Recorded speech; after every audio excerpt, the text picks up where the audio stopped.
Hello everyone and welcome back to the channel. Today we are previewing Moonee Valley from Saturday.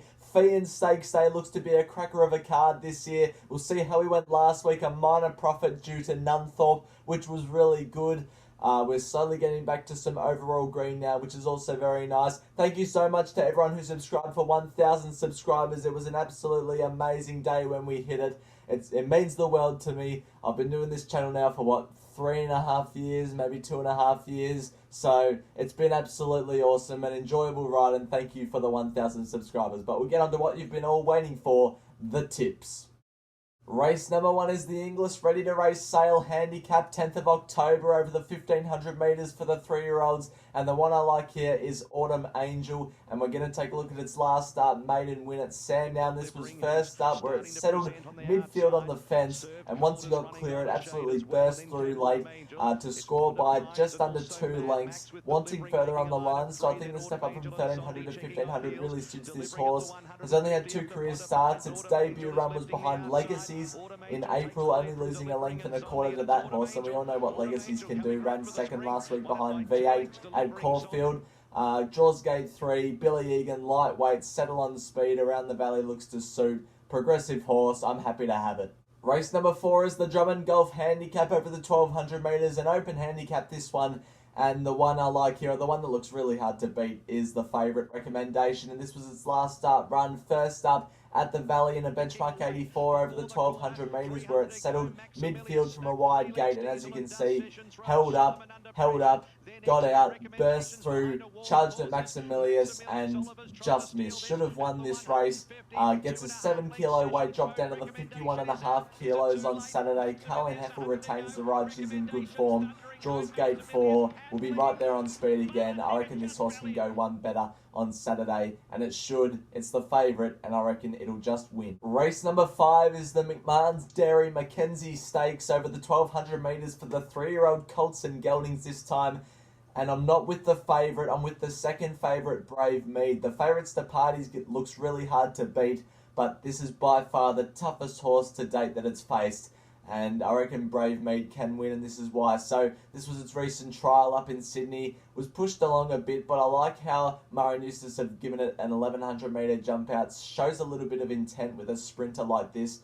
The jockey change from Johnny Allen to Mark Zara looks an upgrade. Johnny Allen rode it in all 4 starts last campaign. Mark Zara goes on, which is good. From gate 7, will fly across to sit outside the leader, which I think will be introducing. Was a winner at the Valley last preparation in a listed race over 1,200 where it got to the front and just bolted away from them. I'm hoping it can do the same again. I'm hoping that Stapati can just... Well, I hope the Valley can race on speed so that Brave Mead can have a tactical advantage over Stapati. Hopefully Stapati's hitting the line looking for further and Brave Mead can get the chocolates. Race number 6 is the Strathmore Community Bendigo Bank Handicap at benchmark 100 level over the 20-40 metres, the Coxblade start. And I really like Barclay Square here. It's my best of the day. I think it's really hard to beat. I was against it last start. On this day we're taking a look at Caulfield, because I thought it would just get too far back from the gate and over 1,600 would be wanting further. That's exactly what happened, was charging late and couldn't get the job done. Now third up to the 2,000 metres, draws gate 6, which will be ideal, can settle in that on-speed role for Jai McNeil. For this horse, you need to bank on the Valley not being a dynamite fence leaders track. But having said that, it has won at the Valley before in the Drummond Golf Vars last Cox Plate day, beating Virtuous Circle and Pericles, who's in really good form. It's a really good horse. So third up, 2,000 metres, Barclay Square. I reckon it's ready to win and can do it on Saturday.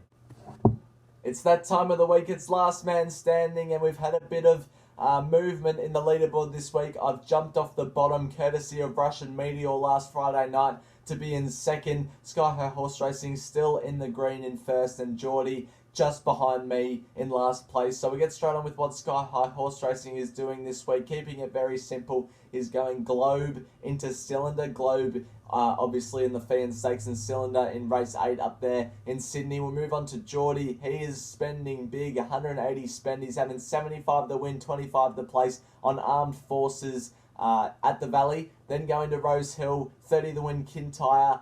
in race 7, and then race 9 he's having 30 the win on Madame Pommery, the 1,000 Guineas winner, and to finish it off 20 the win on Inhibitions back down here at the Valley. And me, well, I'm going 125 spend, and I'm going with what I did last week, and that's targeting the Friday meeting. So I really like Zurada in race 7 at Mornington. I reckon it finally gets its wet track it's been looking for, will be on speed.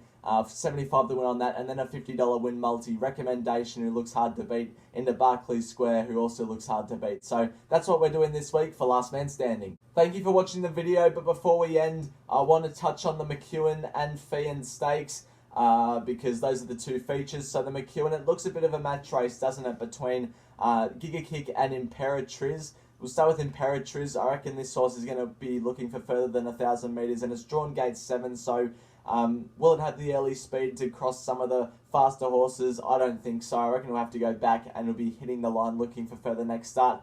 Giga Kick, I saw the horse yesterday morning. It looked pretty good. It's odds on. Craig Williams rides. Gate 6. It'll be about midfield or so, I'd say. And if it doesn't win, it'll be a very good running on late placing. So that's my look at the McEwen. Probably going to have Giga Kick on top. And then the Feehan, look, I have little to no opinion. I liked Tuvalu from the nominations, but when I saw it drew gate 13, I was straight off that horse at the Valley. So, not sure. Globe can win. First up, though, it might be at its best later in its campaign, but we'll have to see how that goes. That's going to do it for this video. However, if you want to see my full race card selections, it'll be on YouTube community and Twitter on Saturday morning. I'll see you next week.